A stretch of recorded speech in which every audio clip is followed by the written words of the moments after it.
Yeni videoya hoş geldiniz. Japonya'daki sakura açısından nokta atışı lokasyonlardan bir tanesindeyim.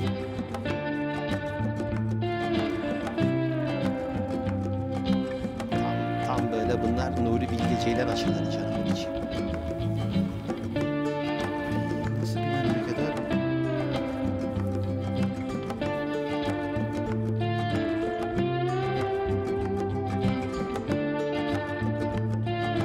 Şu dönemin askerlerine tekabül ediyor. İmparator varmış ama sembolikmiş. Bunlar neredeyse bütün ülkeye hakim olan insanlarmış. Hayat kısa ama sakura gibi güzel yaşanırsa ardında bir çiçek bile bırakabilir. Sakura sakura sakura 1 2 3 4 sakura 1 2 3 4 5. Takashi abim de gelmiş. Soğanları çıkartıyorlar. Yeni videoya hoş geldiniz arkadaşlar. Mutlu, huzurlu Tokyo kasabamızdan herkese merhaba. Geldi. O anlar geldi. O gün geldi. Ne oldu? Yağmur mu yağıyor? Rüzgar Sakura ile birlikte çok güzel bir görüntü çıkaracak. O videodayız. Sakura'yı tanıttığımız Sakura videosundayız. Evet.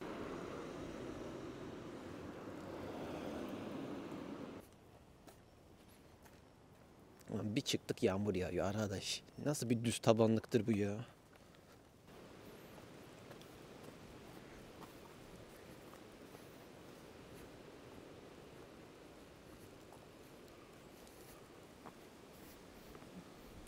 Ay, böyle kürü.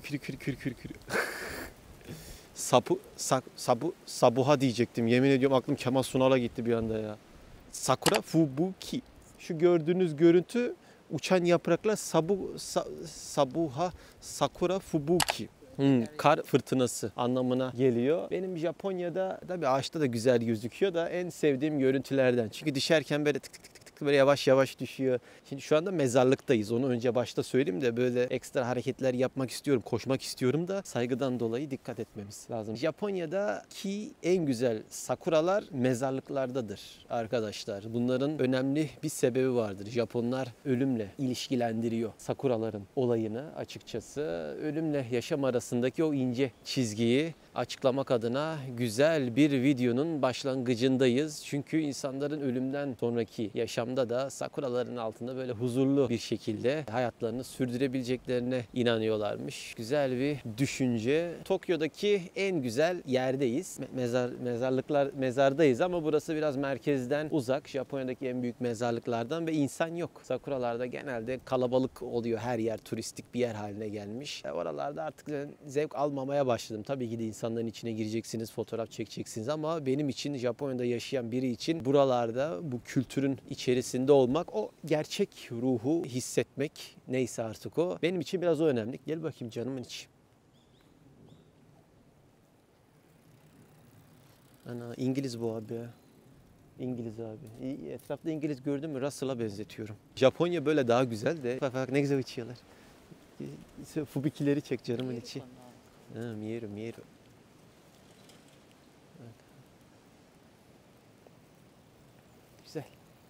Güzel. Biraz sessiz, sakin, huzur verici bir video olacak. Sakura zamanı geldi. Buradan mı çekeyim? Yüzlerce sakura ağacından bir tanesi. Daha güzelleri de var ileride. Oraya gideceğiz.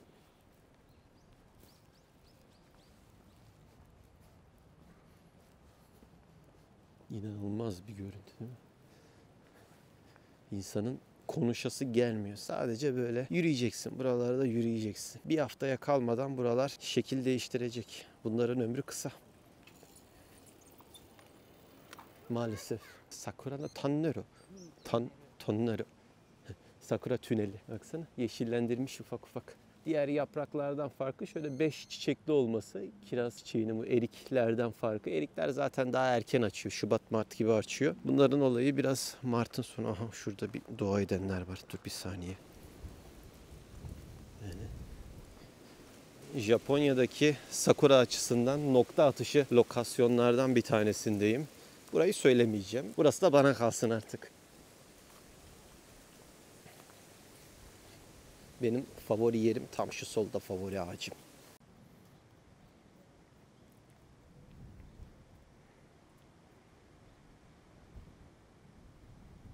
Sakuranın altında yatan birinin mezarı. Japonlar sevdiklerinin mezarlarını sakura ağacının altına yaptırmak istiyorlar. Bu nedenle buralardan yer kapmak da bir hayli fazla önemlidir.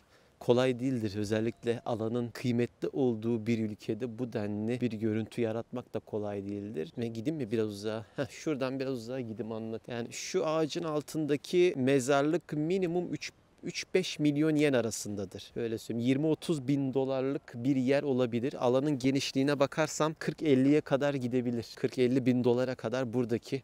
Bayağı büyükmüş burası. Geçen sene geldiğimizde buraların altına yapraklar, dallar sarkmıştı. Tam olabilecek en güzel dönemdeyiz. Hem bu fubikiler, sakura fubikiler kar tanesi gibi aşağı düşüyor. Hem de tam açmışlar. Bunları tam açılırken biraz izlemek lazım. Gel canım işte yukarı yukarı ikimasıyor. Yukarı yukarı kite. Yukarı yukarı kite.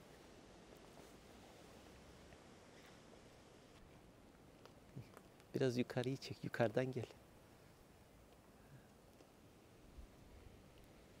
Bakın eğer seneler sonra burada olursak büyük ihtimal buraya...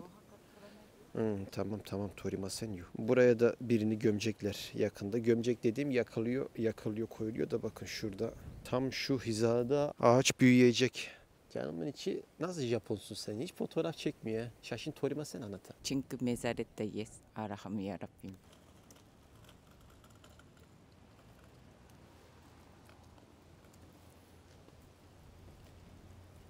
Tam buranın altında yürüyünce aslında koşmak istiyor insan da Japonların inancında bir de şöyle bir şey var. İnsanlar buraya geliyor, sevdikleriyle beraber böyle vakit geçiriyorlar. Dinlerinde de var içki, alkol tüketmek. Dua ediliyor. Duadan sonra tık bir fırt içiliyor. Bizdeki amine eşdeğer. Kaybettikleri kişilerin mezarlarına geliyorlar. Onigiri yiyenini gördüm, içki içeni gördüm. O mükemmel bir görüntü ya. Şuna baksana. Uy, nasıl bir memleket abi? Karınca bile mi olmaz ya? Tozu bile... Aha karınca burada. Tozu bile temiz diyecektim de.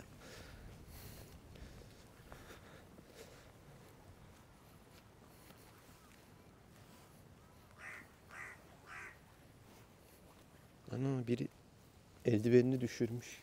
Bisiklet sürerken. Tam böyle bunlar Nuri Bilge Ceylan açıları canımın içi. İnsan yok ya bu kadar insan nereye gitti böyle Tokyo'da? Diyeceğim de aslında insanın olmayıp da insanın en fazla olduğu yerdeyiz.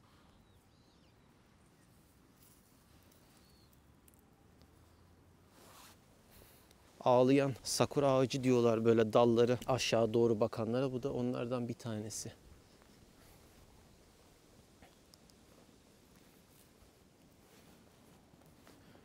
Asıl yerimiz biraz daha arkada.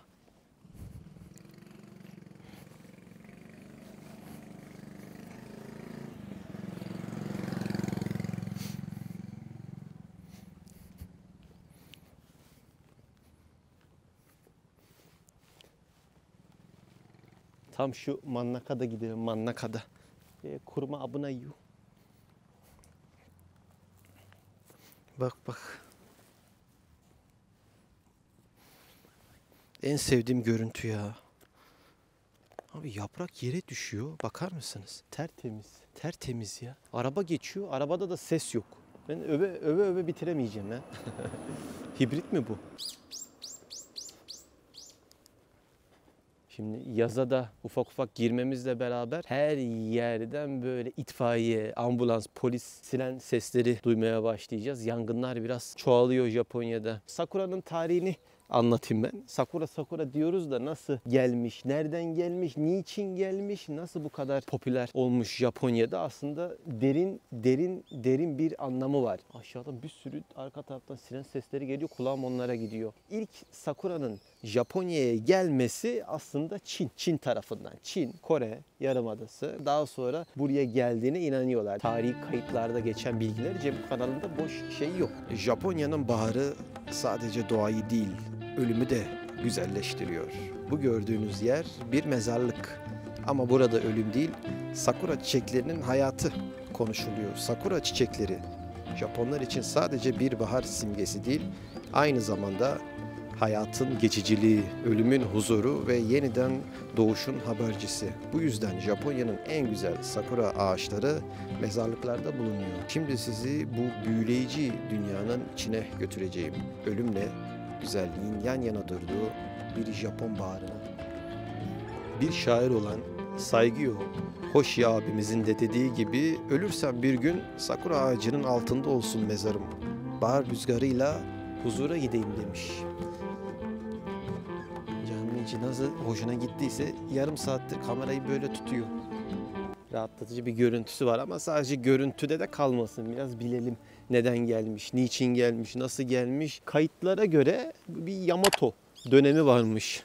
Japonya'da milattan sonra 250-710 Japonya'ya geldiğini düşünüyorlarmış. Tabii çok eski zamanlar olduğu için net olarak bazı şeyler belirtilmiyor doğal olarak. O ne güzel ya. Kar gibi. Fubuki burada da Fubuki ya. Çin tarafından geldiğini düşünüyorlar. Kore Yarımadası. Çin'den Kore Yarımadası, daha sonra da Japonya'ya geldiğini düşünüyorlarmış. İlk başta bu sakura ağaçlarının enteresandır gelmesi. Aslında bunlar kiraz ağacı, kısır oluyor. Meyve vermiyor bunlar da. İlk başta erik ağacına önem verirlermiş ilk başlarda. Genelde saraylara, tapınakların çevresine çok konulurmuş. Ne zaman bu sakura ağaçları popüler olmuş derseniz Edo döneminden. Tokugawa bakar o. Shogun. Tokugawa'yı unutmayın. Japonya'nın neredeyse 250 senelik kendi içinde, dış dünyaya da kapanmış, kendi içinde böyle huzurlu bir şekilde yaşadığı dönem. Şimdi Tokugawa aile olarak düşünün, geniş bir aile. Shogun. Shogun dediğimiz, çok fazla shogun duyacaksınız etraftan Japonya'da. Askeri savaşçılar. Şu dönemin askerlerine tekabül ediyor. İmparator varmış ama sembolikmiş. Bunlar neredeyse bütün ülkeye hakim olan insanlarmış. Şu kadarcık ömrü var, bak şöyle yapsam gidecek. Spielberg çalışıyor ha. Baksanıza. Açılara bak. Çek Spielberg çek. Videoyu beğenmeyi, paylaşmayı, abone olmayı unutmayın arkadaşlar. Spielberg gibi bir kameraman yoktur ha. Japonya'da yaşayıp da Türkçe içerik yapan. Cibiri Mitai. Hayai amcam da bizim komşumuz olur. Şaka sanıyorsunuz değil mi? Gerçek arkadaşlar. Miyazaki amcamız komşumuz olur bizim. Japonya'da enteresan bir kader çizdi bana. Çok büyük mezarlık ya burası. Yani boş bir alan bile buralarda görmek çok zor. Herkesi dikine gömüyorlar dediğim olay burada. Çok büyük alanlara insanlar yer bulmuşlar. İleride bir yol var. Arabaların gelip geçtiği. Tam böyle film sahnesinden değil, rüya gibi bir görüntü. Şurada bir durum anlatmaya devam edeyim. İlk başlarda tabii böyle bir aristokrat, önemli kişilerin evlerinde sadece sergileniyormuş, koyuluyormuş bu tür kiraz çiçekleri, erik ağaçları. Daha sonra ne olmuş? Tokugawa demiştim ya. Tokugawa şogunluğuyla itibaren daha çok böyle halkın görebileceği, günlük yaşamın içerisinde insanların mutlu, huzurlu bir alana kavuşacağı yerlere de konulmuş. Parklara, bahçelere konulmaya başlanmış. Tokugawa şogunluğu böyle 250 sene insanların iç içe güzel bir şekilde yaşadığı bir dönemmiş. Dış dünyaya kapalı, kentleşme, işte şehirleşme, samurayların güçlendiği, iç ticaretin bayağı bir olduğu dönem. Sonra ne olmuş? Amerikalılar gelmiş. Her zaman olduğu gibi Amerikalılar buraya bir filo göndermiş 1850'lerde. Tarih hocam beni affetsin. 1853 müydü? Bir filo göndermişler. Ondan itibaren buralar biraz karışmış. Klasik Amerika'nın oyunu o tarihte bile buralara sıkıntılı şeyler getirmiş. 250 senelik olayı bozmuş. Filmlerde bu sahneleri göremezsiniz arkadaşlar. Kıymetli Türkçe içeriklerdir bunlar. İnanılmaz ya. Ben hala buraların gerçek olduğunu düşünmüyorum yani. Japonya'nın her yerinde bu tarz görüntüye denk gelmeme rağmen, bak abartmadan söylüyorum, rüya gibi. İnsanların yürüyüşü bile yavaş, huzurlu. Abart daha ne kadar abartacaksın dediğinizi duyar gibiyim ama öyle. Öyle bir dönem, sakura dönemi.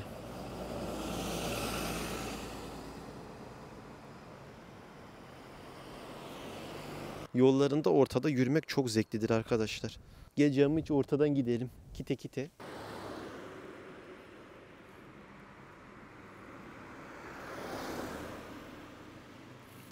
Güneşin vurmasıyla birlikte daha da güzelleşiyor etraf.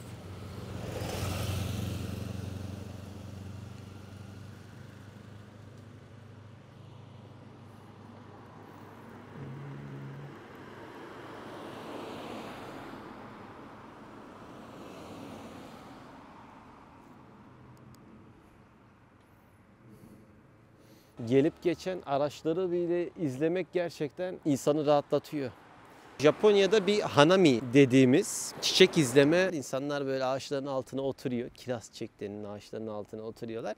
Piknik yapıyorlar. Çok fazla etrafta muşambalı insan göreceksiniz. Sabahtan akşama kadar sohbet, muhabbet, içki. Tarihi kısaca bu. Tarihle sizi fazla sıkmak istemiyorum. Geçen senenin Sakura videosuna bakabilirsiniz. Orada fazla anlattım bu tarihi, Sakura'nın tarihini. Kısa, öz bir video oluyor. Bir Sakura videosu yapmaya çalışıyorum. Kısa ve öz. Ömrü gibi düşüyor ve bitiyor. Yani Japonya'yı anlatan bu denli bir ağaç yok ya. Böyle akla gelen ilk yok. Yani Japonya'nın simgesi gibi. Spielberg, bak karşıdan karşıya geçtim, çekmedin beni. Mite. Geçen arabalara Sakura atayım mı? Bizim de kumarımız, eğlencemiz bu. Kuşa.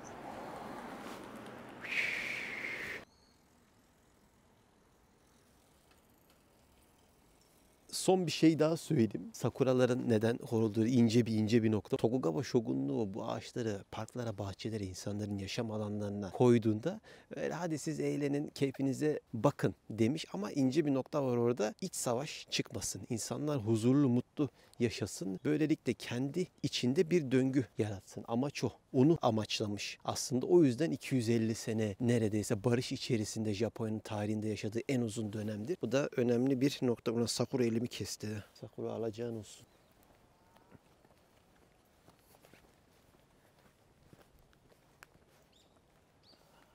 Burası da güzelmiş. Tam mezarlıkların ortasında.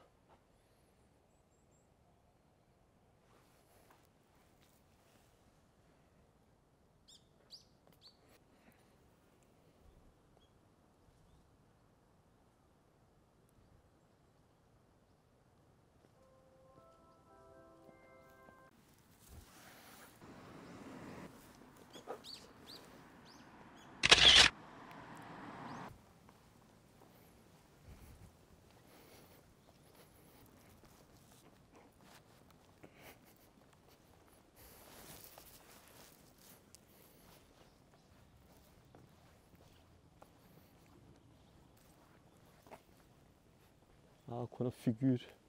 Tokyo Müzesi'nde görmüştüm. Şimdi gösteremiyorum da eski dönemlerde insanları keşke gösterebilsem.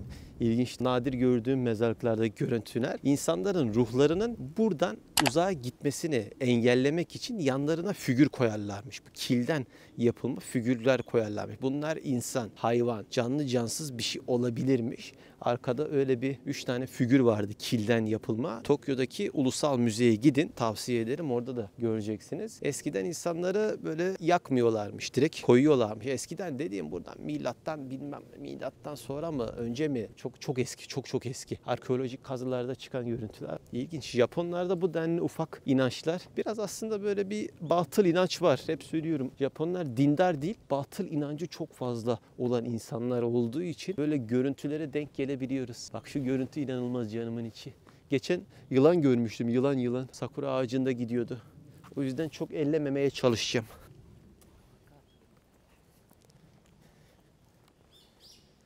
Canımın içi senin Nuri Bilge Ceylan'a yanına verir mi? Biraz stajyer olarak çalış. Kameramanlıkta. Nuri Bilge Ceylan. Hocam sesimizi duy. Japonya bir de mezar anlayışı biraz bizdekinden farklı. İnsanlar dediğim gibi içki içiyor, sohbet, muhabbet ediyor, koşu yapıyor, hayvanlarını gezdiriyor buralarda. Tsubaki mite.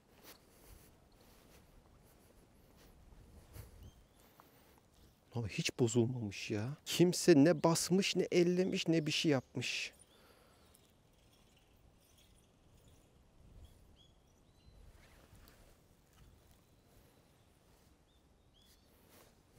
Dayanamam. Benim bunu ellemem lazım. Oo, cap canlı bir görüntü var.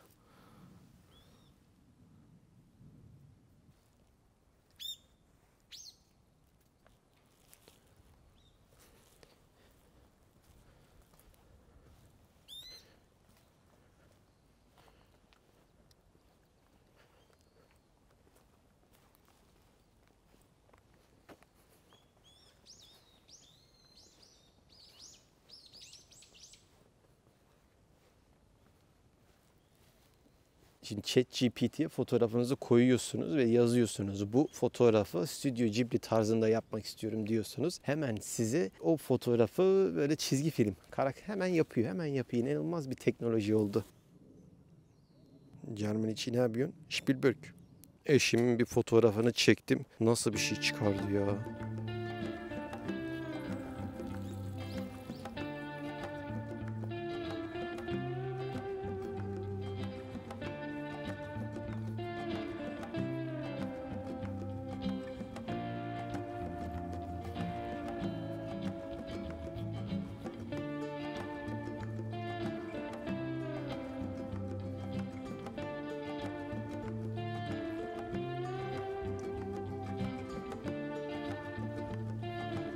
Kapanışı sevdiğim sakura ağacının tam önünde yapayım. Kimin yaptığını bilmiyorum ama çok şanslı biri olduğunu söyleyebilirim.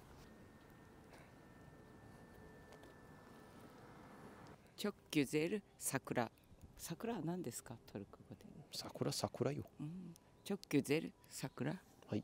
Teşekkür ederim videoyu beğenmeyi, paylaşmayı unutmayın arkadaşlar. Abone olun lütfen. Teşekkür ederim. Sakura ne yapıyorsun? Geldik. Her sene olduğu gibi yine geldik. Çok güzel ağaç ya. Bitirelim arkadaşlar. Sakura gibi kısa ve öz bir video oldu. Videoyu beğenmeyi, paylaşmayı, abone olmayı unutmayın arkadaşlar. Sakura gibi kısa ve öz bir video yaptık. Japonya'dan, farklı şehirlerden, farklı yerlerden videolar gelecek. Güzel bir sakura sözüyle bitirelim. Hayat kısa ama sakura gibi güzel yaşanırsa ardında bir çiçek bile bırakabilir der ve ardımdan geçen hibrit arabayla videoyu kapatırım. Kendinize iyi bakın.